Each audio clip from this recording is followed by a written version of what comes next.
Well Teens Gen Z Testimony. В днешното видео ще се фокусираме върху равенството между половете и ще говорим с Мишел, която е млада дама, представител на поколението Gen Z.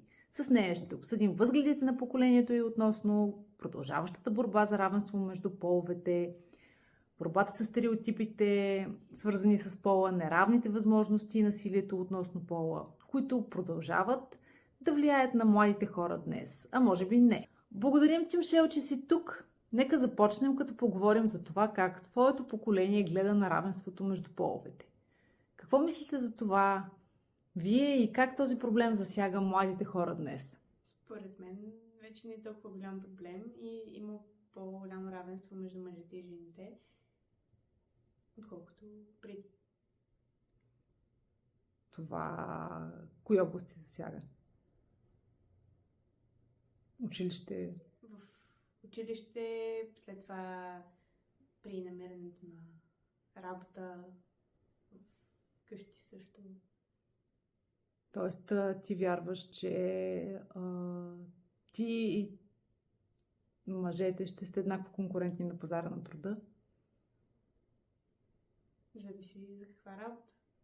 Например, ако става дума примерно за лекар,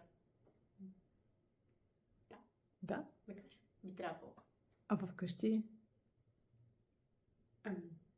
Поне от опита, който аз имам, мисля, че вкъщи всички са равни. Това, което може да върши някой вкъщи, могат да го вършат всички. Това е един много проницателен отговор. Благодаря ти за него. Какво мислиш по една по-сериозна тема? Насилието, основано на пола, което е друг важен проблем. И смяташ ли, че младите хора реагират на това?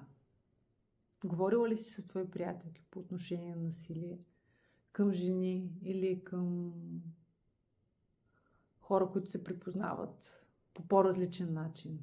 Мислиш ли, че те са изложени на по-висок риск от това да бъдат жертви на насилие? Да. Защо?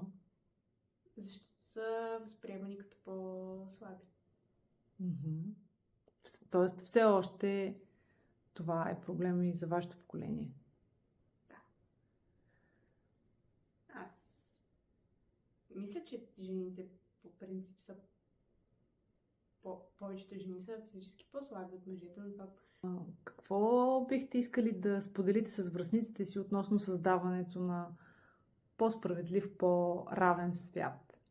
Може би под един по-равен свят аз разбирам свят, в който всички се приемаме такива, каквито сме, не се съдим и не гледаме другите. Само себе си. А пола има ли значение в този по-равен свят? В този по-равен свят полът няма значение.